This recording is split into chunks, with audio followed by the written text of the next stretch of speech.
Hey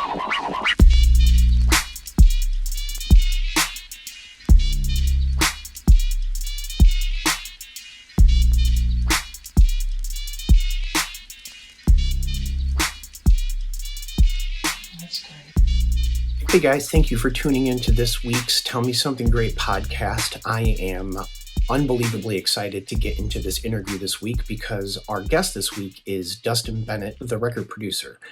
Dustin is super talented. He is insanely knowledgeable, and he's just genuinely a very nice guy. Dustin is the guy that I'm going to be working with hand in hand with this new music that I'm going to be doing next. And in this interview, we sit down and we talk about that material. We talk about a little bit about our background because we've worked together for years now. And we talk about Dustin's background and what he does day to day at the studio. I am very, very excited to get into this interview, and I am very excited to jump into this music with Dustin. I could ramble about it for a very long time, but let's just get right into the interview. So I hope you guys enjoy, and here is my interview with Dustin Bennett, record producer. All right, well, let's start with this note. We met a few years ago through a few common acquaintances, and years later I find myself not in contact with any of those people, yet you and I talk almost every day. So I just wanted to start this interview off by saying I'm extremely blessed to have such a great friend in you, Dustin, and I can't thank you enough for everything. I can't say that to many people also, so I just really appreciate you and what you do and everything, and that'll probably be the most that'll stroke your ego, but I just wanted to start off on that note. I always find that kind of funny. I have, Facebook shows you your memories all the time, and I'm sorry if you can hear my dog barking. But I always see this memory of like when we first met and this campfire photo, and it always reminds me of, I don't know, how our relationship has like went in certain directions over time, as well as other people that we met through. So it's, I don't know, it's always interesting to me. So take that for whatever it's worth. Well, thanks, man. I'm grateful to be here, and I'm grateful to call you a friend as well. And, man, I think I've been calling you a friend and a colleague for at least 10 years now.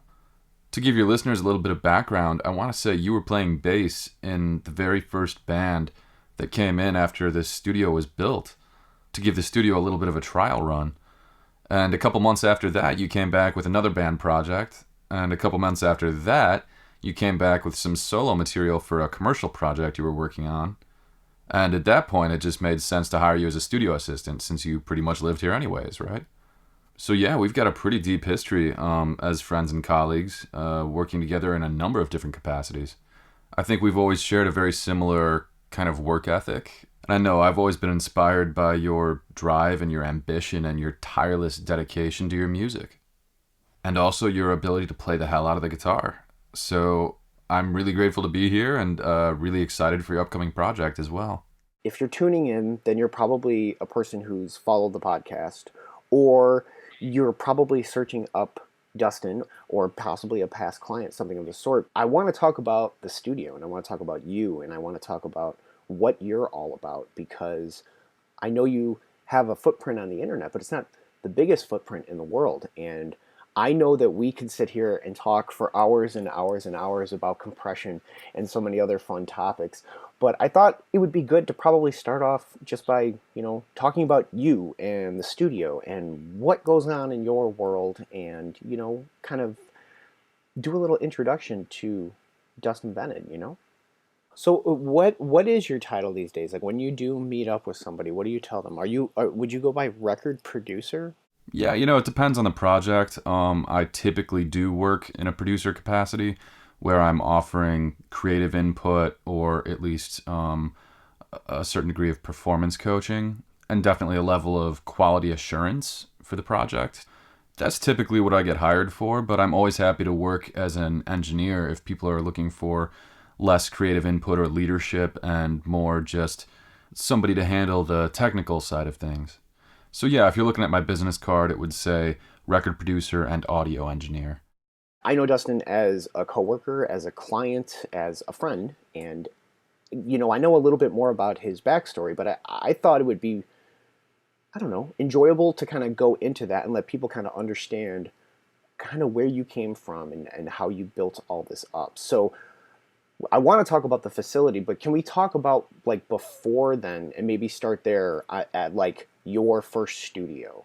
Or maybe even better yet, like what got you into what you do now, if that's a better way to frame that question. Yeah, the backstory kind of thing. Um, like so many other people, I was playing in a band in high school, and when the time came for us to record some songs, I became intrigued by the process and the technology involved, and I kind of caught this bug of thinking like, oh, we can make this sound better, and it can't be that hard.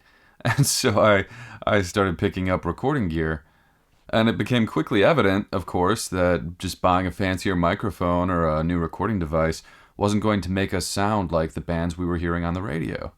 But it was mysterious and fascinating, and I kind of had this natural stubbornness or persistence. So over those years, as I transitioned from high school to college, I was always kind of tinkering with recording in the background, trying to figure out what it was that I was missing. And of course, this is one of those fields where that old adage of the more you learn, the less you know, couldn't possibly be any more true. So I went to college on an art scholarship and quickly found out that I was a terrible art student. So as I was shifting gears, it occurred to me that if I made recording more of a day job kind of thing, then I could probably funnel all of my resources into being a professional musician. So I shifted my focus from the art department over to pursuing a general music degree. This was at a tiny little liberal arts school in central Illinois, and they really didn't have any kind of recording technology to offer. But I gotta say, I really liked the faculty there. They were really cool and supportive, and they basically allowed me to design my own thesis program, which ultimately amounted to me producing and recording an Irish punk album for a band there on the campus. The idea was that I would put together the record and then deliver a presentation to the faculty and my fellow students about everything that went into the production and recording of the album. That is awesome. That's like the best possible. Your final project is to record a band. Like, wow. Yeah, I'm still kind of in shock that they let me do it, honestly. Especially considering that a lot of the lyrical content of that album was not particularly family friendly.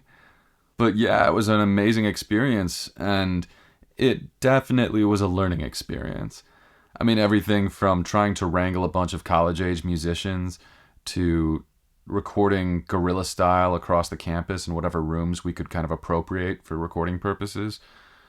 And most of all, trying to learn how to mix a record on your Walmart stereo speakers in your untreated dorm room. That was rough. There may have been a few nervous breakdowns along the way. But yeah, like I say, an incredible learning experience. That's always interesting to me to see like what is that spark that gets someone to throw their head into something that drives so many people crazy, because audio engineering, producing the stuff you do every day is not for the weak-willed, as they say. It's very daunting work, and it sounds like you just dove right into it, and that's awesome. Some people feel like they have to be forced to do it rather than enthused to be like, all right, I see what I like, I see what I don't like, but I want to jump into this. You know what I mean? Yeah, it can be super intimidating and very discouraging along the way as you learn that there are so many little variables that go into making a great recording. And I think you just have to adopt that sort of mentality where you can embrace that, where that kind of complexity and depth will just make you want it more. And I think that's what I found as I learned more and more about this stuff. The fact that there aren't really any shortcuts, and the fact that it's a perpetual challenge, is what can actually propel you along and keep you inspired and ambitious. And a sense of community can also be a big help with that, to know that you're not the only one grappling with these kind of challenges. That might even have been a little bit harder back in the day because social media was just starting to become a thing. You know, YouTube launched in 2005, just as kids our age were about halfway through college. And there just weren't a lot of readily available resources for this kind of thing back then. So a big part of learning was finding an internship. And I was lucky to land a couple internships towards the later part of my college years. One just outside the college campus at a small recording studio in Monmouth, Illinois, and the other back in Chicago, actually, during an off-campus study program. And that one was especially cool because it was at the private studio of a prominent and rather successful record producer. This was a guy who had made a very successful career out of doing exactly what I had envisioned for myself and it was very encouraging to be able to see that firsthand. Now, I was basically scrubbing toilets and serving as an unpaid janitor, just kind of soaking in whatever I could of these professional environments. But of course, I wouldn't trade those experiences for anything because they really gave me a clear vision of what it is that I wanted to do once I graduated. And of course, I don't mean the scrubbing toilets part so much, but, seeing a self-taught individual who had established himself in his own studio on his own terms, in his own time, undertaking these amazing recording projects and making a solid living off of that. To be immersed in that kind of world was really encouraging. And that sense of community brought a certain degree of validation to everything I was trying to shoot for. I'm curious, did you ever go to other studios to record with the band and that instantly turned you off to be like, I want to do this myself? Or was it always from the get-go that doing this, the recording side of it, that other huge role, additional to performing and writing, was just like, okay, this is another thing I'm definitely going to be into and doing, hands down? No, the band never actually went to a commercial recording studio or anything like that. We just had some friends who happened to either own or have access to some recording equipment. And for me, I think what I got out of that experience wasn't so much that I wasn't happy with what the other guys were doing. It was actually super fun, and if anything, it was really exciting to work with other people like that. I think that for me, it was more that I got a little bit starry-eyed when I realized, hey, if I picked up some equipment like that myself, I'd have all the time and freedom in the world to figure out how to make things sound the way they do in my imagination. So no, it wasn't really dissatisfaction with what anybody else was doing. If anything, it was just that I wanted the freedom to be able to do it all the time. You were a rhythm guitar player before you jumped into what you do. So it makes me want to ask, what was your first guitar? Because I don't think I've ever asked you that. And it's always interesting to me because I know you've had so many guitars over the years. But then more importantly, what was it that actually got you into playing guitar? I don't think you've ever told me that. Well, if I can remember correctly, I think my very first guitar was an Epiphone Les Paul 100. Or they might have called it an LP 100, I can't really remember for sure. But it was one of those bare bones, strictly the essentials kind of beginner guitars. The kind of thing where you got your 6 strings, you got your bridge, you got your tuners, and not much else. You don't need any of that fancy or frivolous binding or inlay kind of stuff, right? But yeah, my very supportive parents very generously bought it for me from the Music Gallery in Highland Park, Illinois. And it's a little worse for wear after all these years, but I've still got it. And I will never, ever get rid of it. You just can't, right? Not your first guitar. You got to hold on to that. And as far as what inspired me to pick up the guitar in the first place, I was kind of a loner as a kid and just felt really alienated and socially awkward. Between junior high and my freshman year of high school, I just started getting into more and more aggressive music. And I developed this real appreciation for Rage Against the Machine and Metallica. And if you're talking about teenage rebellion, what better band to encapsulate all of that, especially in the early 2000s, than Rage Against the Machine, right? Talk about a band with so much to offer. I mean, attitude aside, just looking at Tom Morello as a guitar player, such an innovative, imaginative approach to the instrument, on top of just amazing fundamentals, in terms of composition and groove and sense of texture. I mean, his riffs were such earworms, you just couldn't get them out of your head. And his style was such an amalgamation of old school bluesy riff rock kind of stuff with some modern hip hop sensibilities and this experimental, noisy sound design kind of vibe. And anyways, I could go on and on about how exciting that was, even as somebody that didn't play the instrument yet. But getting back on track here, I came across an old friend of mine who was kind of excited that I was getting into the same sort of aggressive music that he was into. So he invited me over to his basement where he and his brother had a collection of instruments. He's like, we got to start a band, man. So do you want to play guitar or bass? Because I'm on drums. You got to choose one. And he put a Squier Strat in my hand and then a Fender Jazz bass. And I kind of thought to myself, well, I love that song Bomb Track that opens up the self-titled Rage Against the Machine album, right? The opening track, it's got this bridge section with this super catchy riff. It's all like doo doo doo doo doo doo doo doo doo doo wicka wacka doo doo doo doo doo doo doo doo doo doo doo doo doo doo. You know? So I told him I gotta do whatever makes that wicka wacka sound, man. That's just the coolest thing ever. It's got so much attitude and texture to it. It's distorted and yet percussive, and it's got these random incidental little harmonics ringing out that just make it feel kind of chaotic, while simultaneously being ridiculously groovy. And of course, it's just the pick hitting against the guitar strings that you're muting with your left hand. But to me, that sound was just so raucous and edgy. It's like the way so many people pick up the guitar because they hear Link Wray playing those two simple chords to rumble. It's not even anything fancy or flashy, but it's just got so much attitude. So I guess I'm not one of those people that picked up the instrument because I wanted to play a certain song or something, but because this particular sound that was unique to the instrument made me really feel something. And I was just kind of enraptured by it. So of course I turned to my friend and told him I wanted to play whatever made that wicka wacka noise. And he was like, well, guitar it is. And the rest is history. You own like 20 guitars. I'm curious, what is your current favorite love and what is your old reliable? Oh, I like that question. My current love affair would have to be with one of my Novo Miris J guitars. It was built to order by Dennis Fano's outfit Novo down there in Nashville. They do a lot of custom builds and have recently started doing more production line stuff, but this was built to order in 2019 or 2020. I can't remember. It's a semi-hollow body with Fralin Alnico P90 pickups, which I adore. I'm a huge Fralin fan. Use a lot of their pickups on various instruments. It's got a Mastery tremolo system. But yeah, they've got something really special going on down there.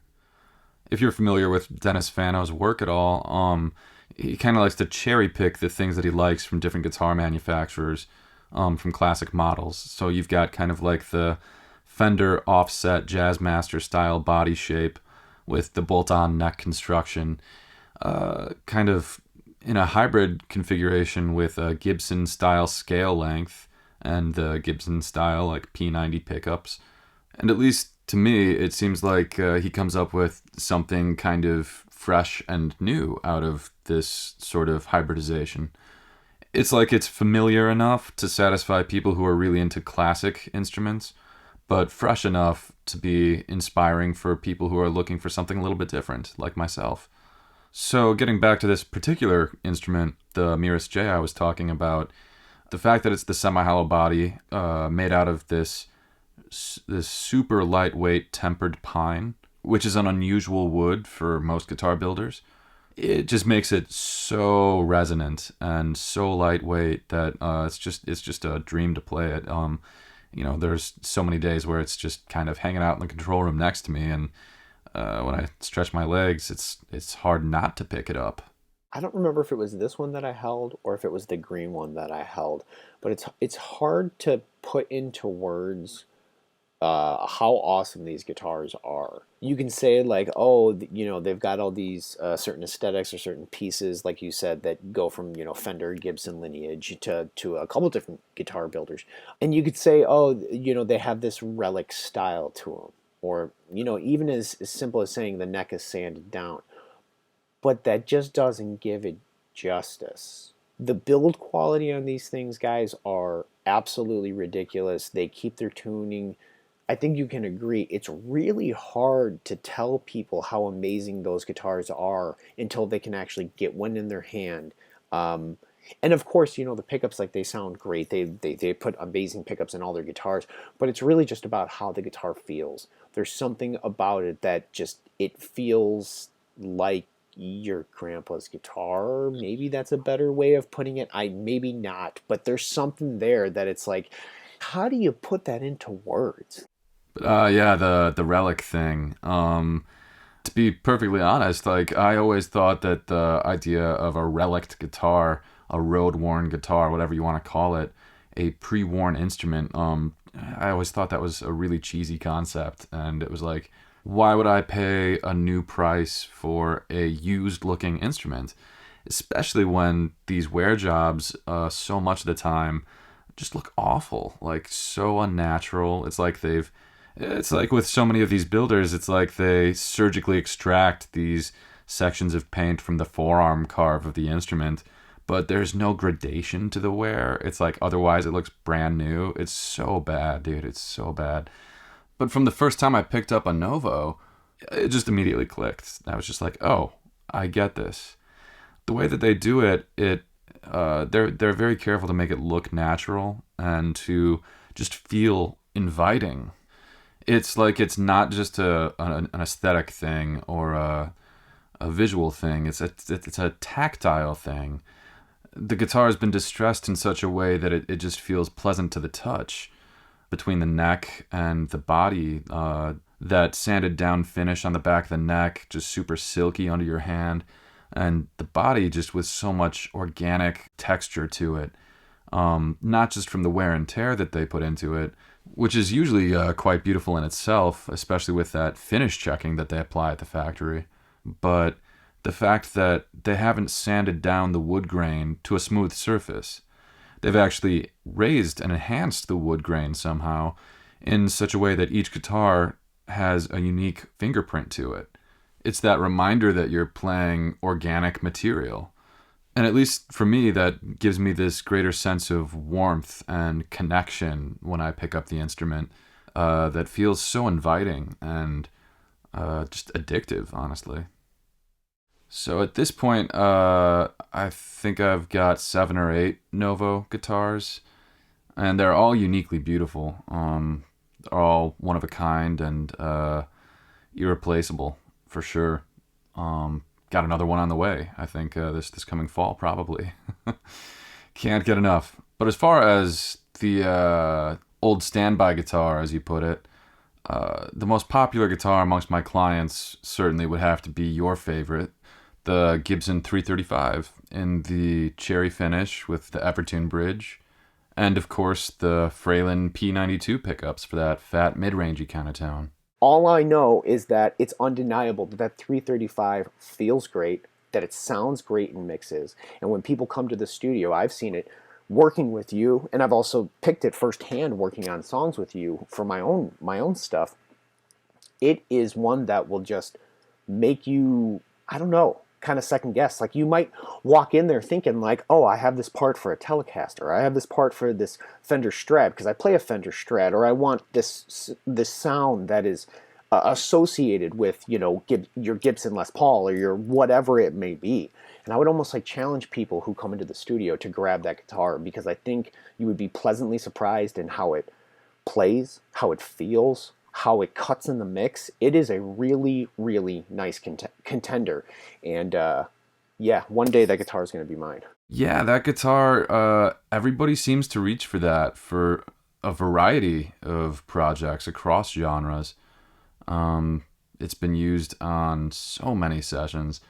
So obviously it sounds great. I think that P90 style pickups and semi-hollow bodies are probably a classic combination for good reason. The neck, I think a lot of people find the neck very comfortable to play.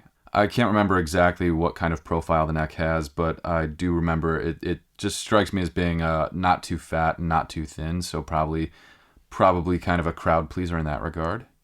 The Evertune bridge, for those among your listeners who might not be familiar with that, it's essentially a spring system that you can retrofit into your guitar to replace the standard bridge assembly.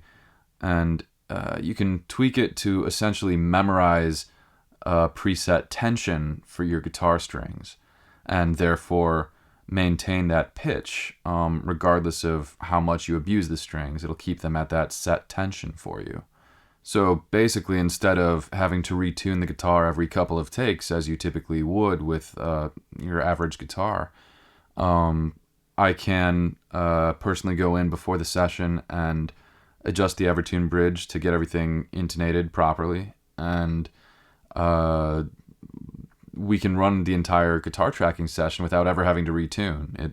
Those springs will compensate for any shift in the string tension, and it just saves ridiculous amounts of time and stress in what can otherwise be a very tedious tracking process. So I imagine that those are all the characteristics that keep people coming back so frequently to the 335. I mean, it's probably between all of that and the fact that we all have a special place in our hearts for Marty McFly from Back to the Future with his red 335 rocking out to Johnny Be Good, right?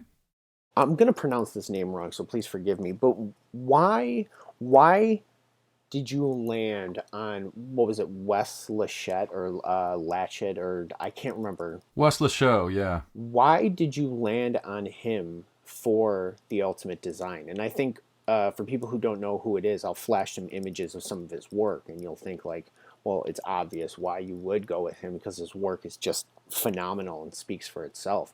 But there's a whole bunch of studio designers out there, and it's no knock to Wes at all. Like, his work is great just as much as a lot of other people are, but you specifically went with him, and I was curious, like, what was that selling point? Because me, as a person who's come into your studio, I know your selling points of what he built. As somebody who's had other clients come in there, I mean, I've worked in pretty much every facet in your studio, which I can only thank you so much, and I can't wait to come back. But I know what sells there. But I was curious, like, before that room was even made, you were convinced. You had it in your head. So I've always been curious about that. Yeah, it's kind of funny because I spent pretty much the better part of a year, from what I recall, researching all of the leading studio designers, studying their work. But Wes was always my first choice from the very beginning. And the more research I did, it only really confirmed that he was the man for the job.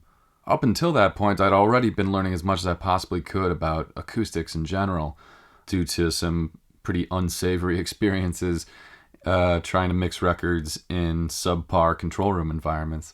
That taught me the value of acoustic design real quick.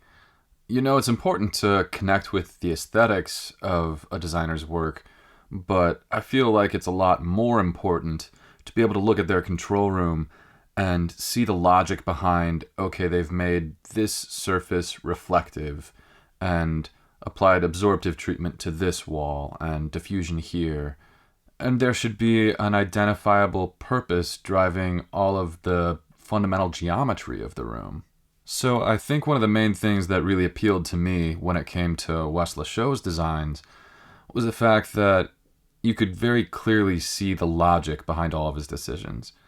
He's starting out with an uncompromising approach to reflection-free zone design principles, and then from there figuring out how to make it look cool, you know? It's like I feel like he achieves the best of both worlds in form and function by starting off with these basic design principles and then drawing this almost inherent beauty out of these relatively simple concepts. I think that purpose-driven sort of approach plays a major role in making all of the elements of the room feel unified. With a lot of studio designs, the elements of the room can feel like they're in a bit of disarray, a little bit hodgepodgey. You know, it's almost like a lot of folks think about what would look cool and kind of dazzling before they think about the actual functionality of the room. And I don't know if that's necessarily the approach that they take, but that's the impression that I get from a lot of places. So yeah, that's my really long-winded way of saying that I think that Wes's rooms are aesthetically elegant, expertly designed in terms of acoustics and ergonomics. And that's not even getting into the man himself and how deeply devoted he is to his craft. I mean, to be a great studio designer, you have to have such a firm grasp on not just the requirements of musicians and audio engineers, but also all of the physics wrapped up in acoustic considerations. In order to lead a project like this, you've got to be able to kind of get in the heads of all these different contractors covering all these different disciplines.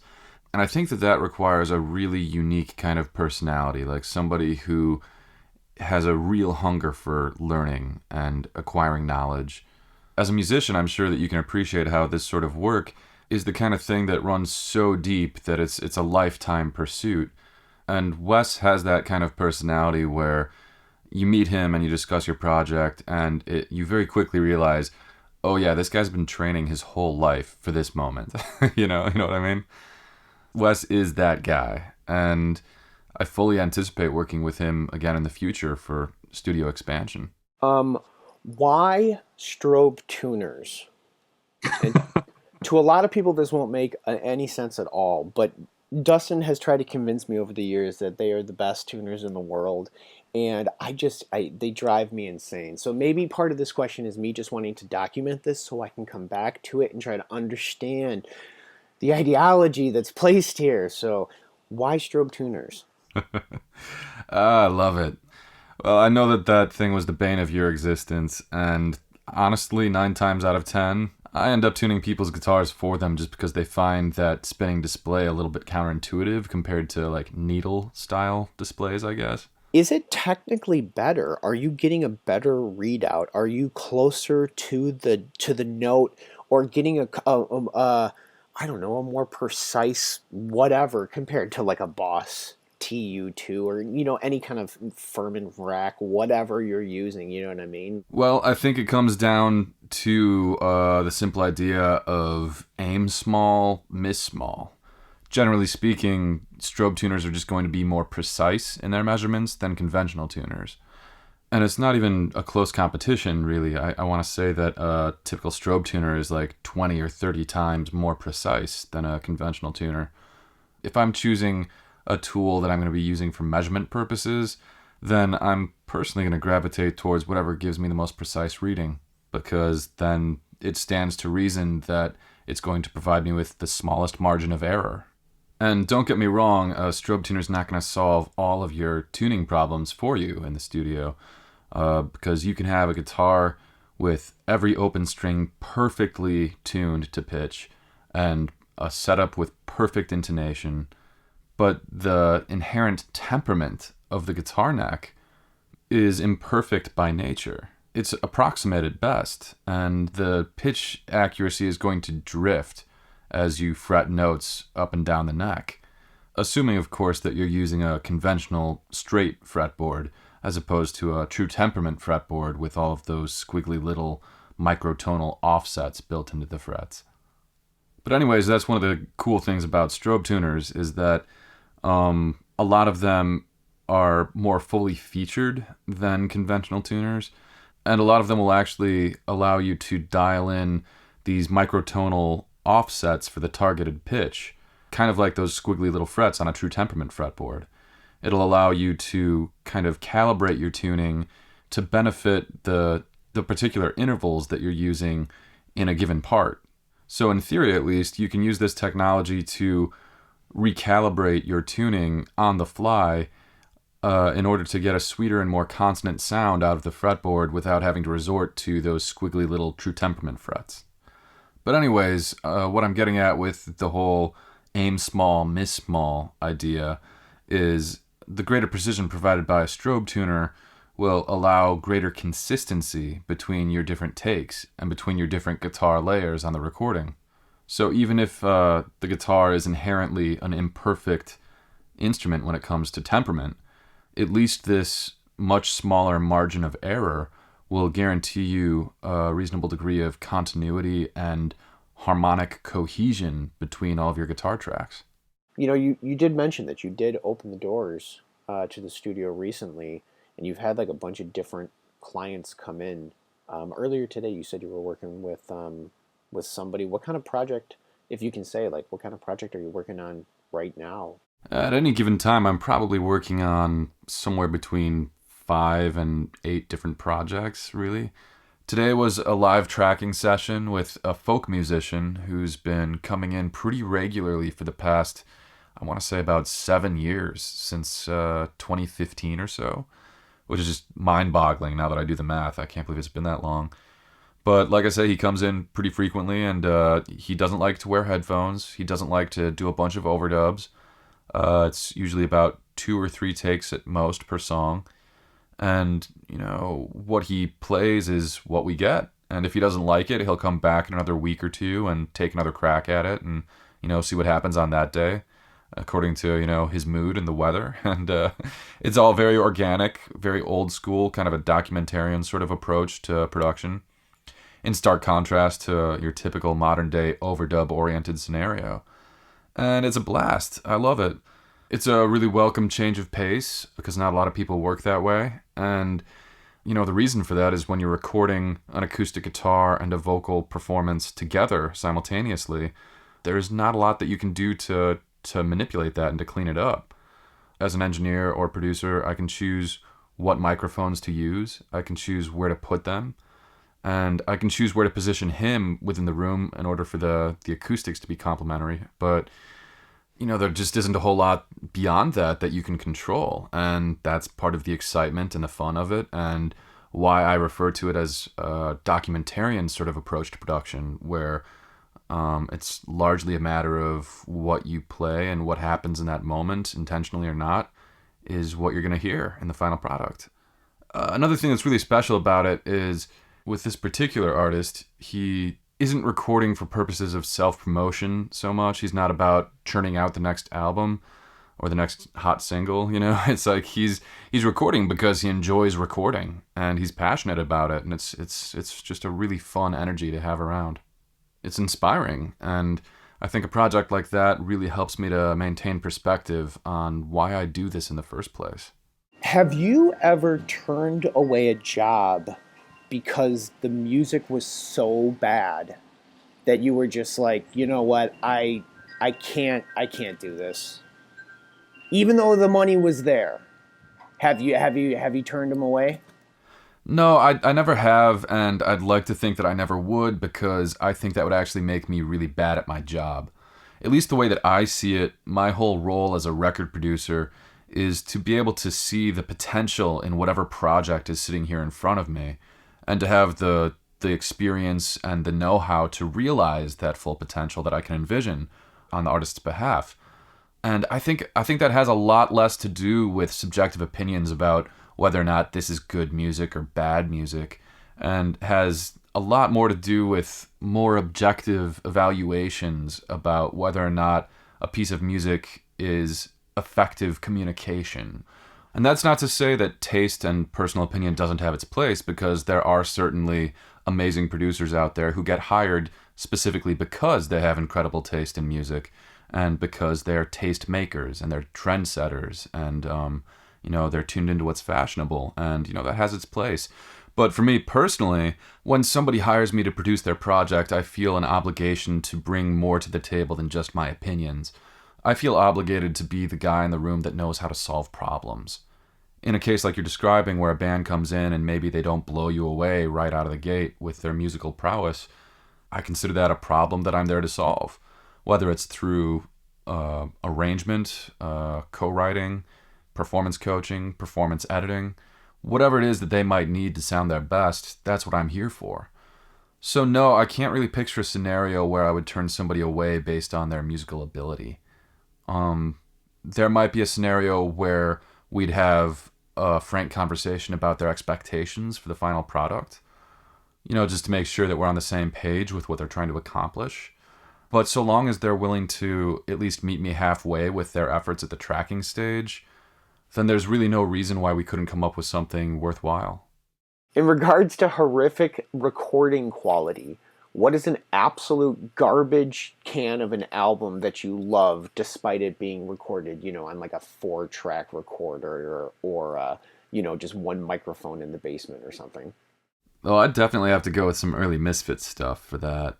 I'm a big fan of Glenn Danzig's voice, and with that early punk stuff, that lo-fi production quality, it's like almost an integral part of the music itself. There just seems to be a particular charm about how that production aesthetic kind of aligns itself in harmony with the musical aesthetics, the energy of the musicians, the historical context, the cultural context.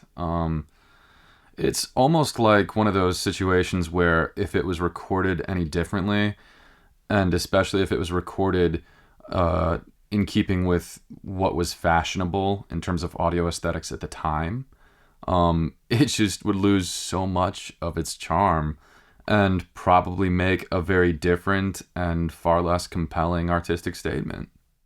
Now, of course, to be fair, those albums probably sound a bit more dated than truly bad. Getting back to your original question, probably a better example would be something like Daniel Johnston track, like "True Love Will Find You in the End." That's an example of, I'm pretty sure that was one that he recorded, like you're saying, literally on a like 4-track cassette recorder in his basement, if even that, if it even had 4 tracks. I can't remember the entire backstory, but this is another case where all of those same principles I was talking about with the Misfits seem to apply.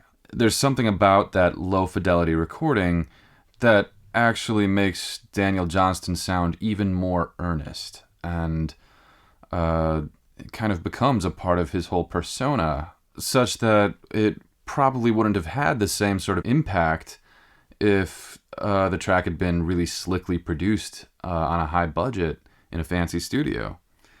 And that's one of those tracks that can easily bring people to tears with its innocence and its purity. And there's something about that tape warble and background noise and kind of clumsiness that gives it a greater sense of authenticity and rawness of emotion, where the aesthetics are truly supporting the overall message of the music.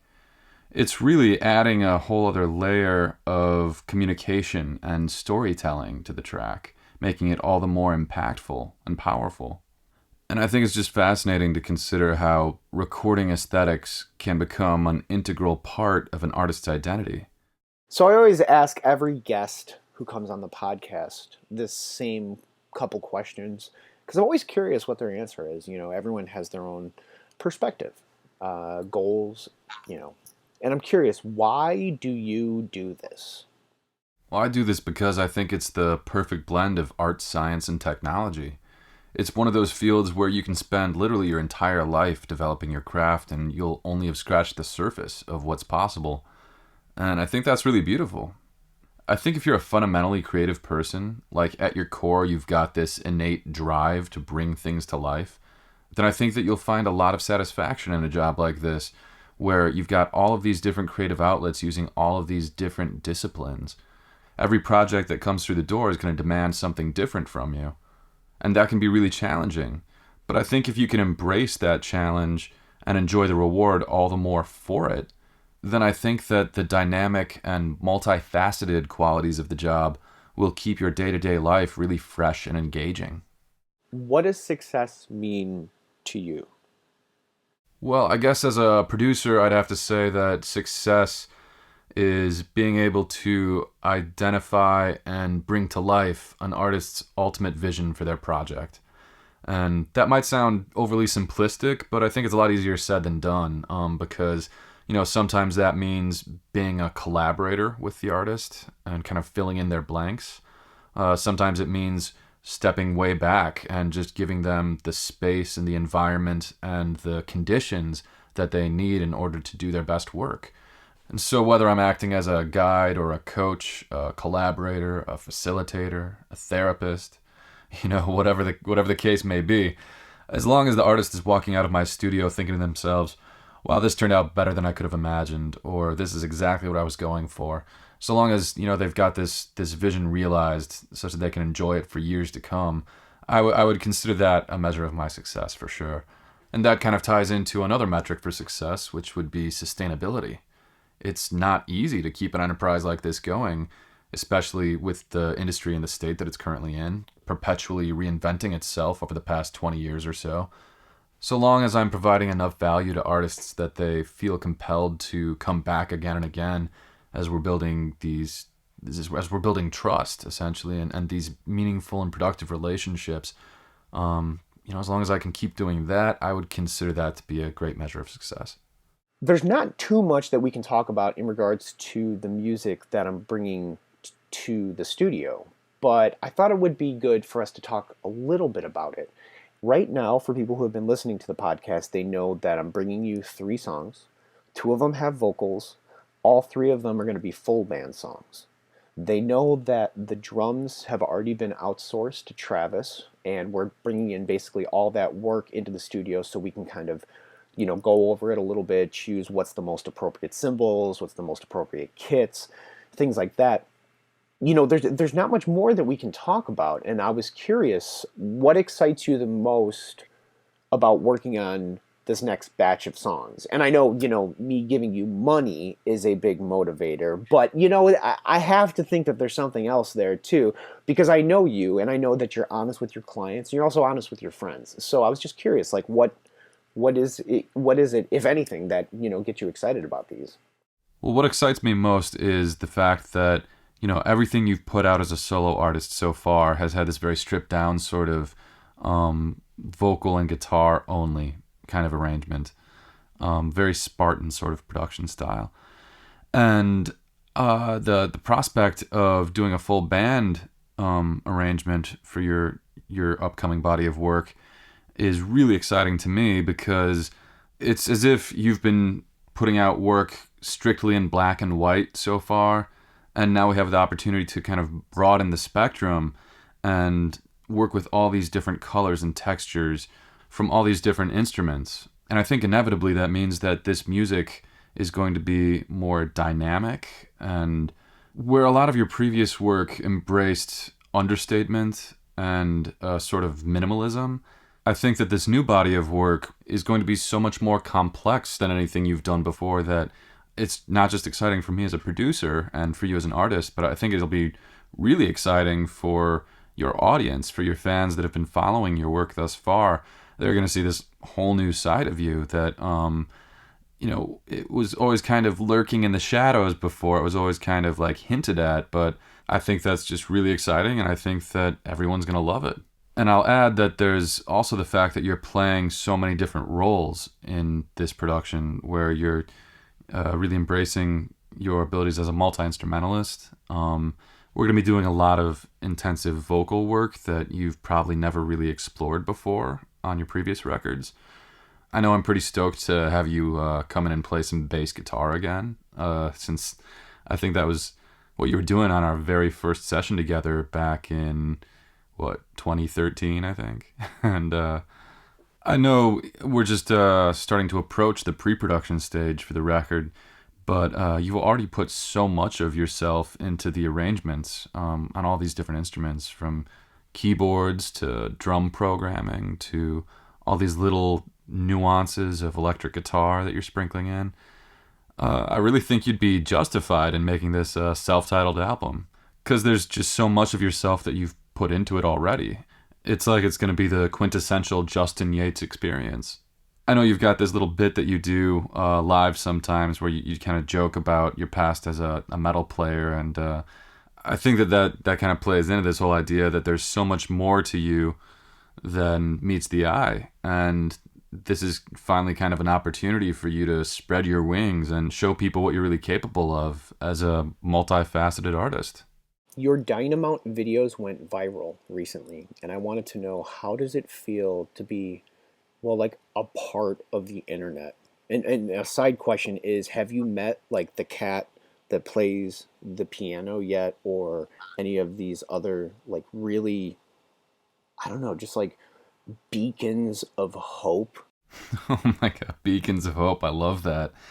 Well, to enlighten any of your listeners that might not know what a Dynamount is, it's basically a remote-controlled motorized microphone mount that allows an engineer to position microphones without having to actually be there moving them by hand. You can sit in your control room listening to what the microphone is picking up and making adjustments on an app, either on your studio computer or any kind of mobile device like a cell phone or a tablet or a laptop. And it really is a dream come true kind of tool for me, because from day one, when I first started recording electric guitars, I always imagined how amazing it would be to have a room full of mounts like this. And lo and behold, all these years later, I basically have 2 rooms full of these things. And they're just really well designed by these 2 brothers out in California, Mike and John Russo. I want to say it actually started as a college project for one of them, but they really put a lot of thought and dedication into these things because they just ticked all the boxes for what an engineer would want. I was lucky enough to get in on their Kickstarter project at the very start of all of this, and got my first couple of mounts from that. And so once I had those first couple of mounts set up in my guitar cab room, I shot a silly little 15-second video of all these little mic robots doing their calibration dance in front of the cabinets, and just threw it up on Facebook thinking it might give a chuckle to nerdy engineers like myself. But man, yeah, that thing, that silly little cell phone video caught fire, and before I knew it, it was being shared by audio magazines, recognizable people within the industry. I think when all was said and done, it had an overall reach of like 2 to 2.5 million people. It was ridiculous. And it was just really great to see how excited people were about it, that, it made me feel validated in my own excitement about the technology in a major way. But yeah, that the whole semi-viral thing might have been a little bit wasted on me. As you know, I don't put a whole lot out on the internet. But yeah, at the time in 2016, about 6 years ago now, holy crap.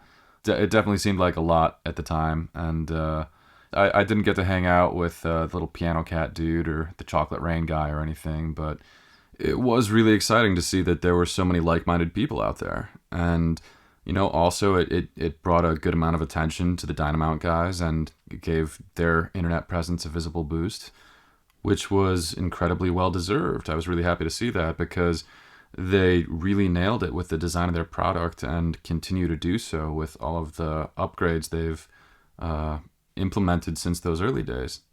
I need to bring more context into this because I'm such a goofball and I can't help but be a goofball with you because I know you personally. So I can't help but be silly. But all jokes aside, and I'm going to cut into this so people can actually see what video we're talking about.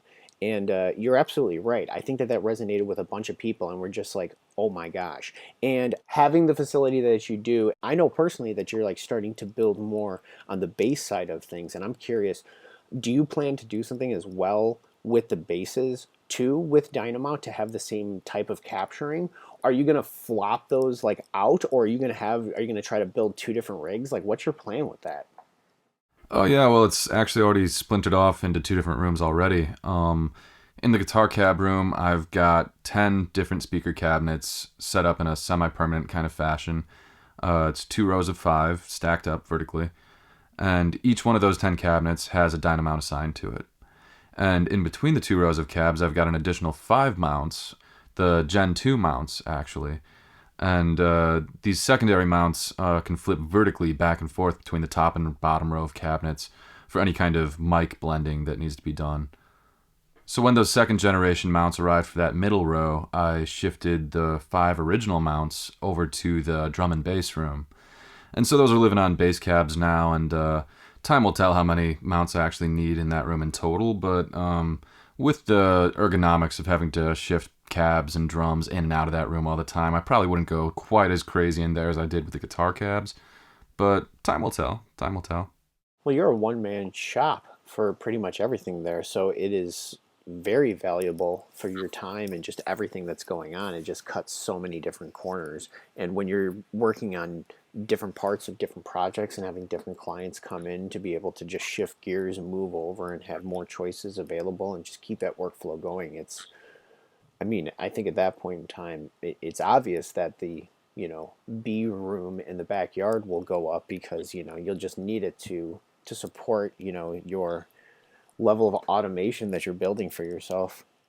Well, yeah, there's no denying it's super important to have the autonomy that this sort of technology affords me. I think it's true for people in creative roles in general nowadays that they find themselves having to wear a lot of different hats and play a lot of different roles in their day-to-day work. And anything that can let them do better work faster while maintaining a certain degree of independence, I think that's just hugely appealing for any kind of creative role nowadays, especially in pandemic times. All right, Pro Tools, Ableton, Logic, Cubase, and so many others that are out there.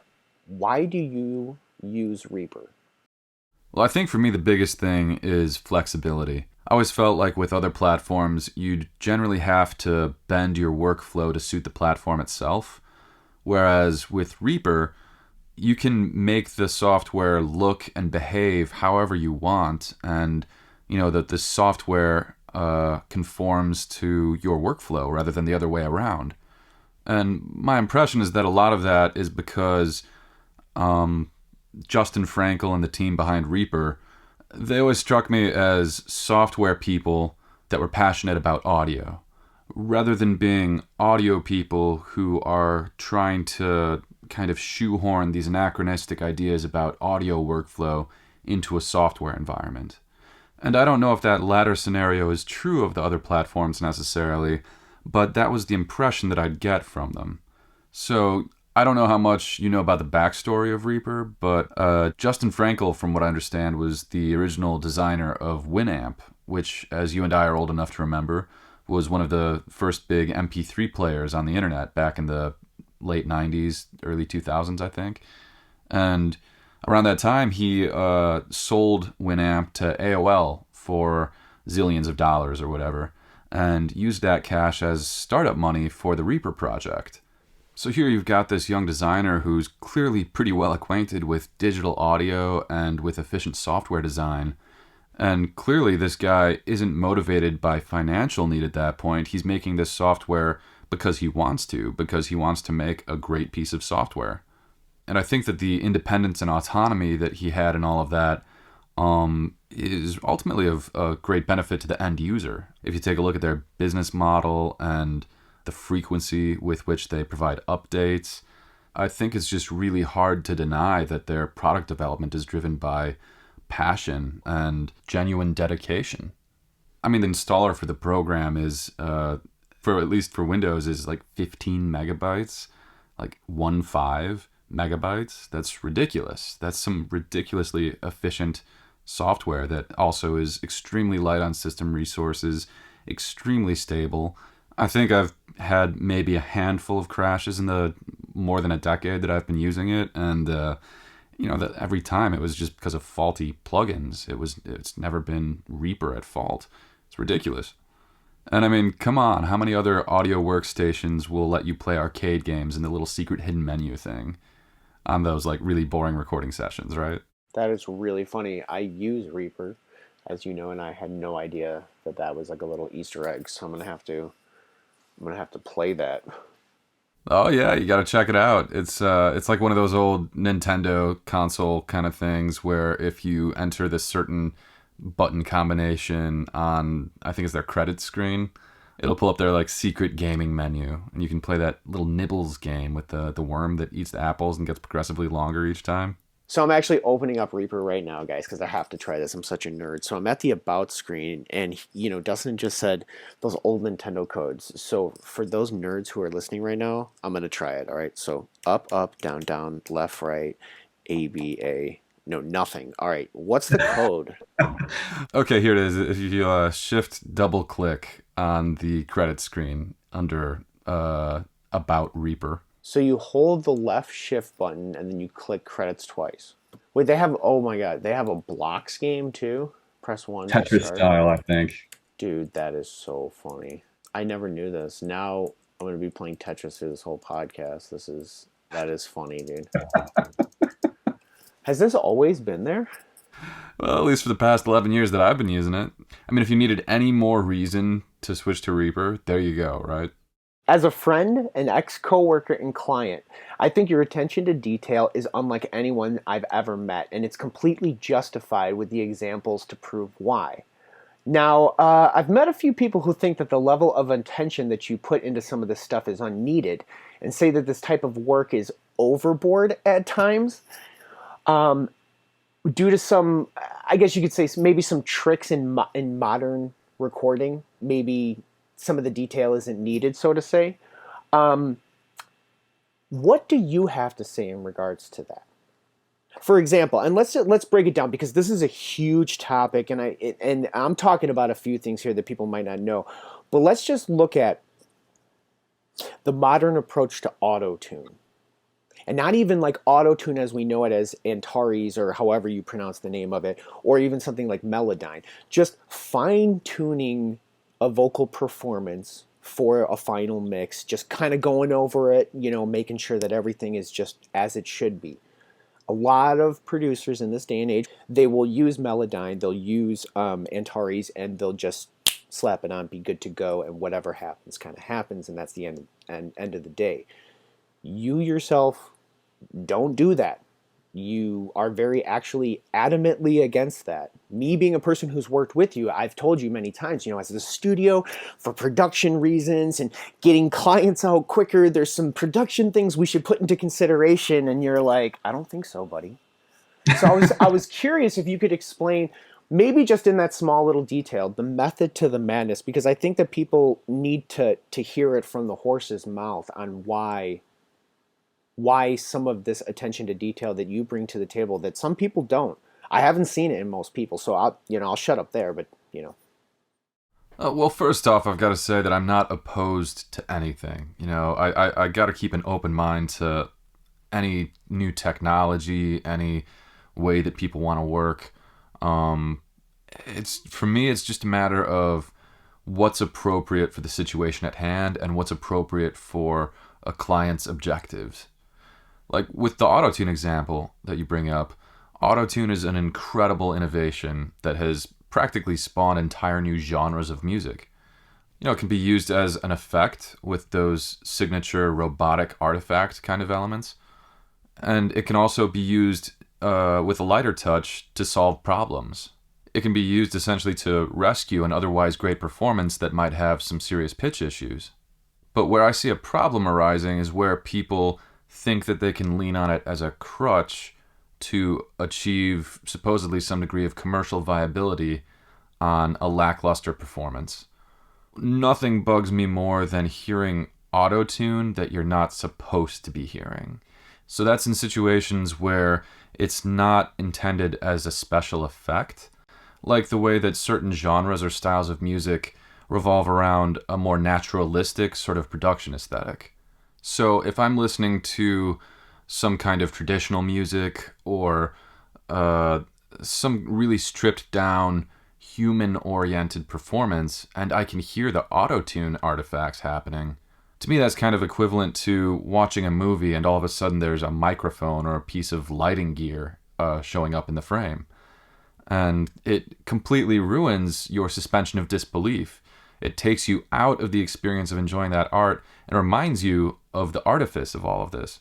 Now, I'm not saying by any means not to use pitch correction or auto-tune in those situations. I'm just saying if we can hear it, if we can see those seams, so to speak, in the production, then you're probably not accomplishing what the artist is going for in that context. So to me, it's a matter of you do the extra work to ensure that you don't disrupt the naturalistic production aesthetic. That could mean running extra takes, or just being better at performance editing and better at pitch correction, in order to preserve all of those little human nuances while still churning out a product that's commercially viable and palatable to the intended audience. So my second issue with the misuse, shall we say, or abuse, whatever, of autotune is the fact that a great performance requires a lot more than just consistent intonation. A great performance is, at its core, a form of storytelling. And that story gets told through all these subtle little devices like small variations in the tone of your voice between like your chest voice, your head voice, a little bit of falsetto. Forms of vocal distortion, like a vocal fry or your voice kind of cracking or breaking with emotion. All of these tiny little pitch gestures, like going slightly sharp on the attack of a note to make it sound a little bit more assertive. Things that you don't even think about, but that just happen unconsciously when you're caught up in the emotion of the moment and the performance. And even if the performer doesn't understand how these things come together, or they're not aware that they're doing them, a great producer will understand how all of those little nuances fit together to tell that story and convey that emotion and make the audience feel something when they hear your vocal. And so if your approach is to sing down one or two takes of the song and slap auto-tune on there and crank up the retune speed until your singer is basically singing a bunch of straight lines just so you can congratulate each other on how it only took one or two takes, I think that's just a tragic missed opportunity. And obviously I'm being a little bit hyperbolic about that, but I do think that in this age of immediacy and convenience, it can be a little too easy for us to overlook what it is that we really want to accomplish. Let's play pretend for a second. Now, I know previously I explained to people I understand the method of the madness, but I feel that if you want to get information, you go straight to the horse's mouth, if that makes sense, or whatever analogy you want to throw in there. But I'm curious, let's play pretend for a second. If I was an aspiring artist or part of a duo, trio, band, whatever, why should I bring my music to Dustin Bennett's studio? So I think we can break this down into the obvious answers and the not so obvious answers. I mean, it's probably understood right from the get-go that the quality of the equipment, the microphone collection, the instrument and amplifier collection, the accuracy and quality of the monitors, and the ergonomic advantages to working out of a purpose-built recording space. I would think that these are all things that are fairly obvious when you're considering a professional recording environment like this, as opposed to a more DIY sort of approach, like maybe with a laptop in your bedroom. So I'm not going to go super deep into all that, but let's take a look at what might be a little bit less obvious to an aspiring musician. First off, let's talk about the acoustic properties of the studio. So if you're a musician who plays any kind of organic instrument, so to speak, anything that makes noise in the actual room around you, rather than something that you just plug into a computer, anything that you're going to record with a microphone, it's important to understand that that room is actually a huge component in the recorded sound that you get out of that instrument. So when you're recording in a space like this, where the rooms have been expertly tailored acoustically by one of the world's greatest studio designers, there's more freedom to incorporate the sound of the room into the recorded sound, because you're not struggling to downplay the effects of performing within a boxy sounding bedroom or that dead, muffled sort of sound that you get from singing inside of a closet or a vocal booth. You're able to put the spotlight on so much of this beautiful natural ambiance and pull the microphones back a little bit more. You can really let the sound breathe and resonate naturally within the space. And with organic instruments, there's just really no substitute for that. So then if we move beyond the equipment and even the studio itself, we can talk a little bit about the role that the producer plays. I know if you don't have a ton of experience with recording, you're going to be running into all sorts of questions along the way. It can range from logistical and budgetary questions like, how much is this going to cost? How do I manage my time? In what order do we record these different instruments? Questions like that are going to be hitting you right out of the gate. And then you've got all of the technical and artistic kind of questions like, what microphone do we use? How do we make our chorus sound bigger? Why don't our mixes sound as good as the songs on the radio?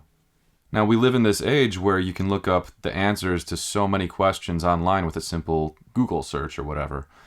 But with these kind of questions, they're extremely subjective. They depend on the circumstances of your situation and the music that you have in front of you. So as a recording artist, you've basically got two options. You can spend years and years learning how to answer those questions in all sorts of different situations, basically learning how to produce and engineer yourself, or you can get on with making music in the immediate moment and instead lean on the experience of somebody who's already done all that. I gotta tell you, it's incredibly rewarding to be able to sit across from somebody with all of these questions swirling in your head and have them simply know the answer without hesitation, by virtue of their experience. And let me tell you, that's some hard-won, many, many years in the making kind of experience that goes into that kind of thing. To bring it back around to your original question of why would somebody want to hire me specifically, I've tried to live up to that kind of ideal. I had so many early studio experiences where an issue would present itself and nobody in the room could offer a clear path forward. And I think I have that particular kind of personality type where those sort of frustrations just motivate me to learn as much as I possibly can and develop all these different skill sets that would empower me to circumvent all of those frustrating studio issues. Some classic examples being drum tuning, guitar intonation, mixing, that's a big one, transcription and musical arrangement, composition, ear training, learning to play a variety of instruments, critical listening skills, and above all, learning to recognize and distill all of those little attributes that make a performance truly great. So I feel like if I have anything to offer people, it's maybe not so much like natural talent or anything. It's more just that stubborn persistence I've put in over so many years to develop my craft and to make myself useful to a recording project beyond just engineering and owning a bunch of fancy gear. I think something like that is priceless. For a person like myself who definitely needs a little bit of assistance, I can go on for days on why that is priceless. You're too modest, my friend, because there's a lot of studios that have really nice acoustically treated rooms, and there's a lot of studios that have a lot of cool gear at their disposal. But I personally think that all those things are great, but it's really who's using the tools and who's behind it and what they're bringing to the table. And I think just from where I'm sitting and where I've always sat and saw, I think that last one that you're talking about, the more of the producer side, the more of you kind of putting your hands into the project is really a huge thing. And I think that other studios don't always offer that. And there's nothing wrong with being a different type of producer or being an engineer or whatever facility you're trying to work with. But I think what you bring to the table is definitely interesting. I know personally how many hours you put into all of this.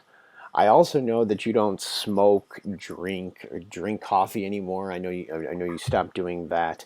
I'm always curious, how do you not burn out? Because you work in a field that is very mentally fatiguing on a constant level. And I'm just curious, how do you not burn out every day? If we're being honest here, I burn out way more frequently than I would like to admit. I'm always trying to lead a more balanced life in general, especially as I get older. But if we're being real, it's really challenging to be a one-person business and maintain all of that independence and autonomy while also remaining consistently productive.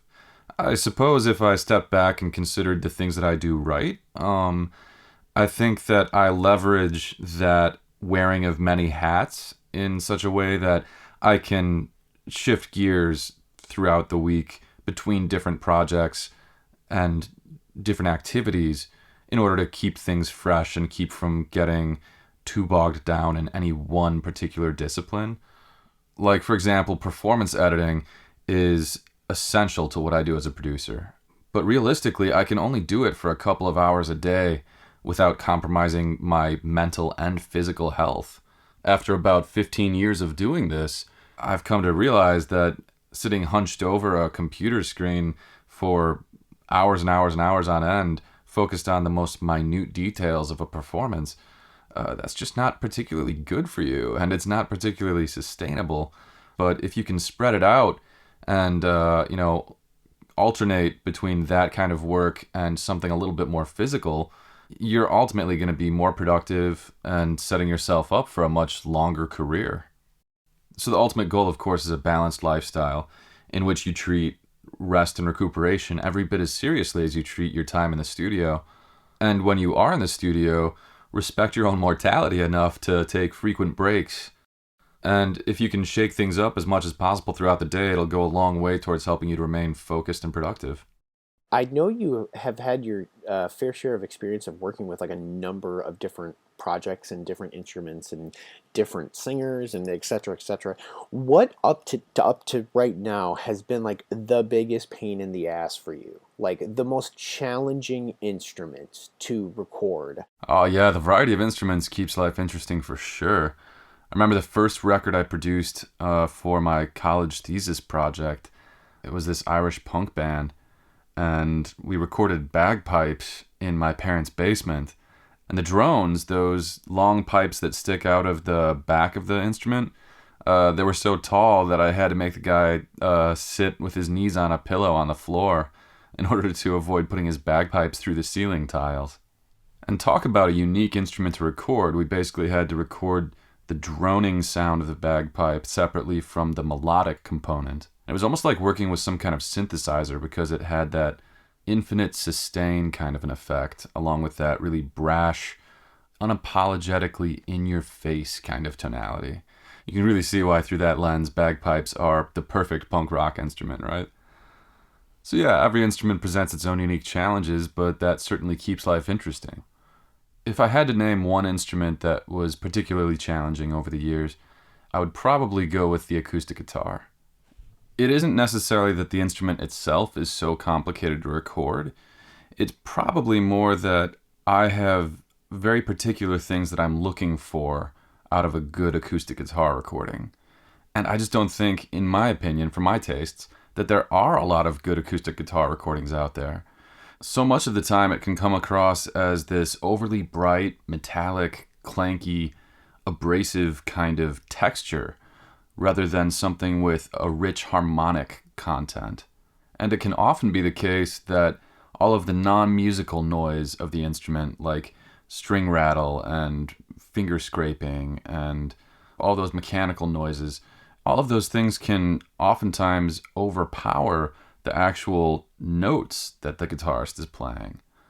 Honestly, in my early days, these were all reasons that I didn't really enjoy listening to the acoustic guitar.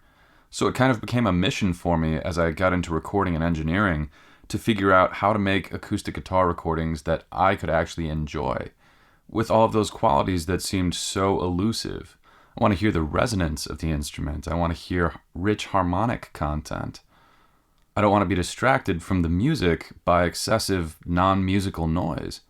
So for me, what really made the heavens open up and the angels sing was the revelation of using darker mics at a greater distance in a really well-designed, well-treated room. And that makes sense because typically people will take a bright-sounding condenser mic rather than something like a fat ribbon mic like I would use.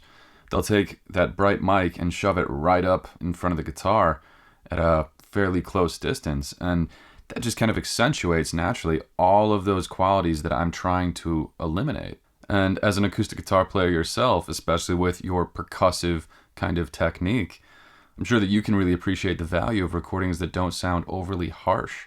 Yeah, we should probably mention to most people, I mean, I think most people would think that when you're recording acoustic guitar, you're just plugging it into something, hitting record. It's as simple as that. But I think both me and Dustin subscribe to the thought that there's only really like 10 to 20% of pickups out there that really do their job for the acoustic guitar. And even with that being said, usually everyone's miking the guitar because it just sounds better. But picking up on all those subtle nuances, moving around, like you said, string types, it's hard to get like the perfect performance. I wouldn't say hard, but you know what I mean? It can be difficult because you have so many of these different, components at play. But yeah, I definitely know, which is actually a kind of one of the funner things about like this new music that I'm doing, because I don't know where the lead guitar is sitting, but where the acoustic's sitting, it's almost just kind of like a filler. It doesn't have to be directly in your face, and some of the relationships with some of these other instruments like kind of work to some of those rough edges that sometimes an acoustic can have. So it'll be interesting to see how that fits. Getting back to what you brought up about acoustic guitar pickups, I would have to say that for myself, outside of any extenuating circumstances or special case uses, I would go so far as to say that I've been satisfied with exactly 0% of acoustic guitar pickups, at least for recording studio purposes.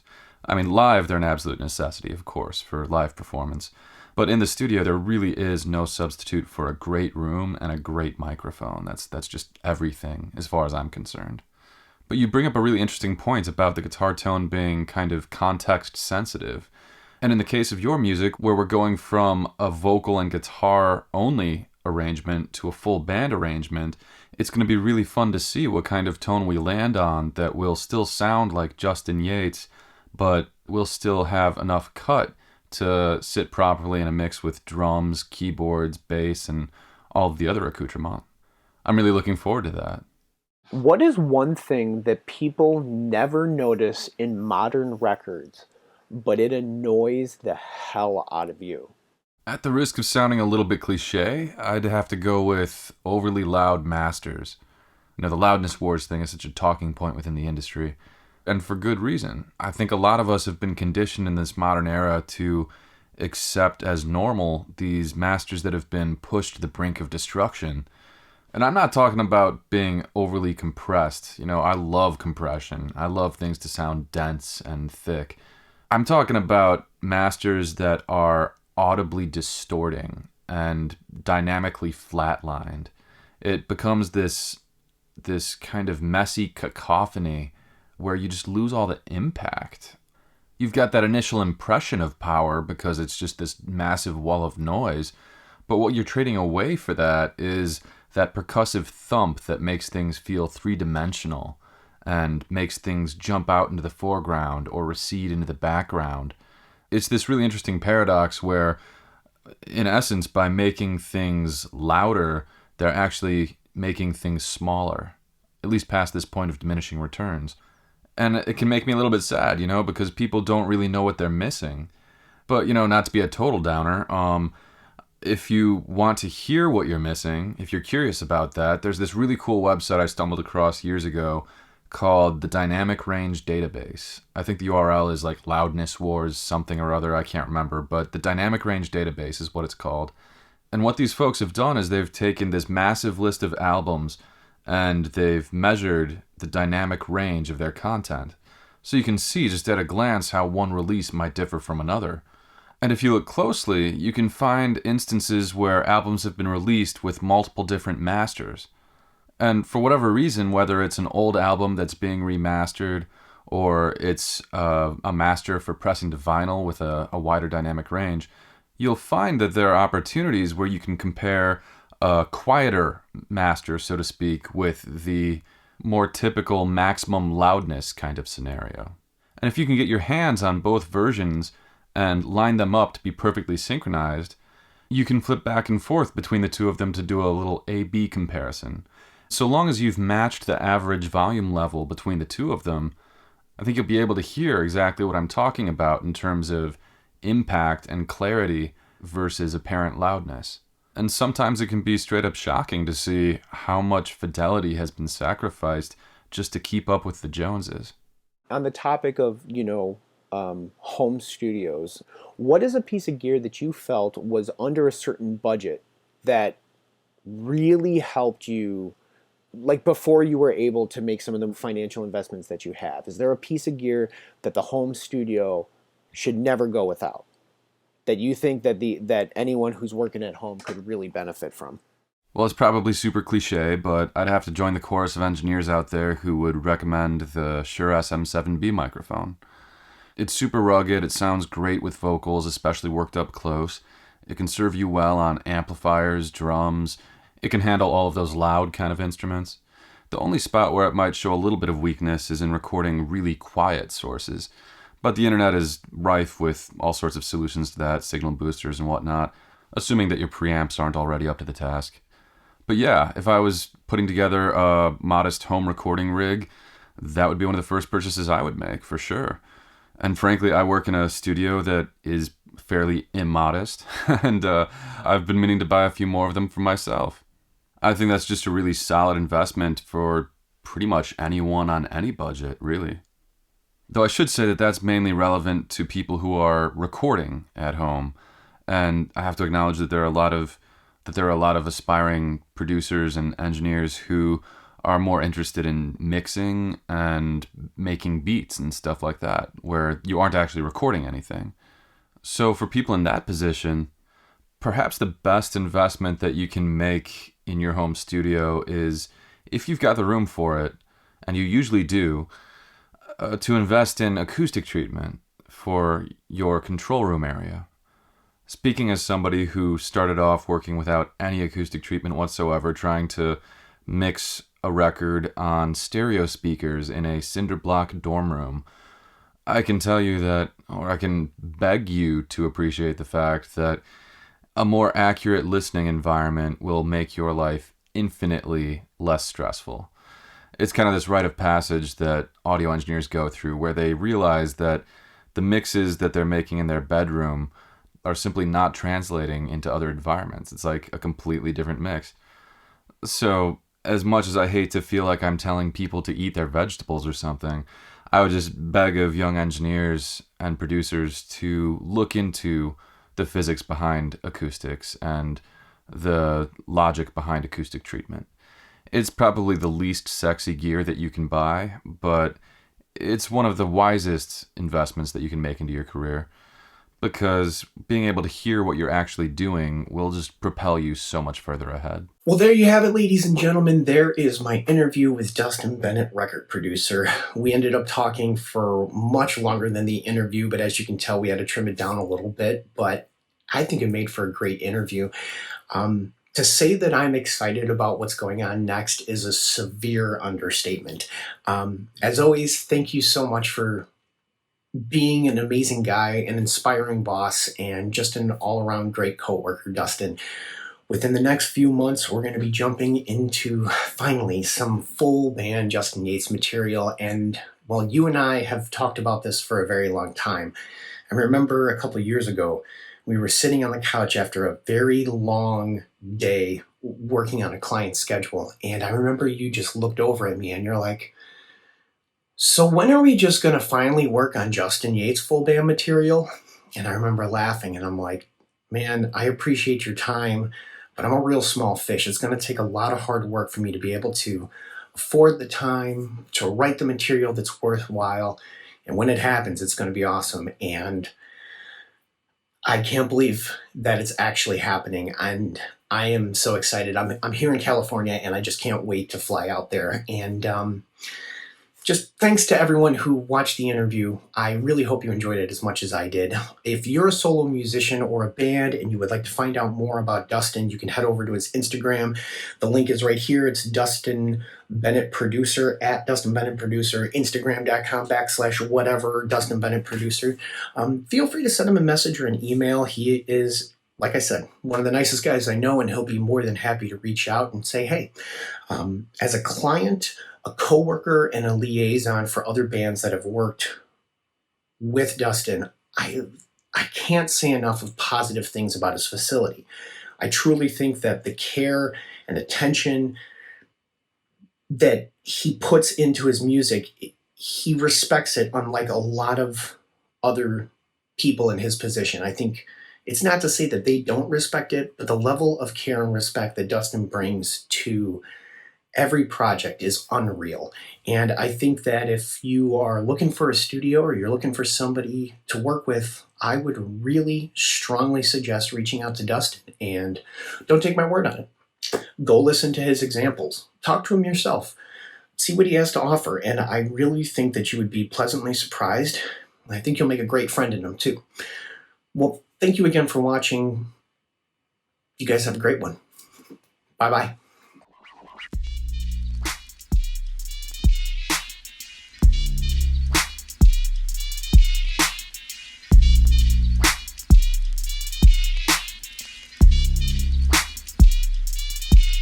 That's great.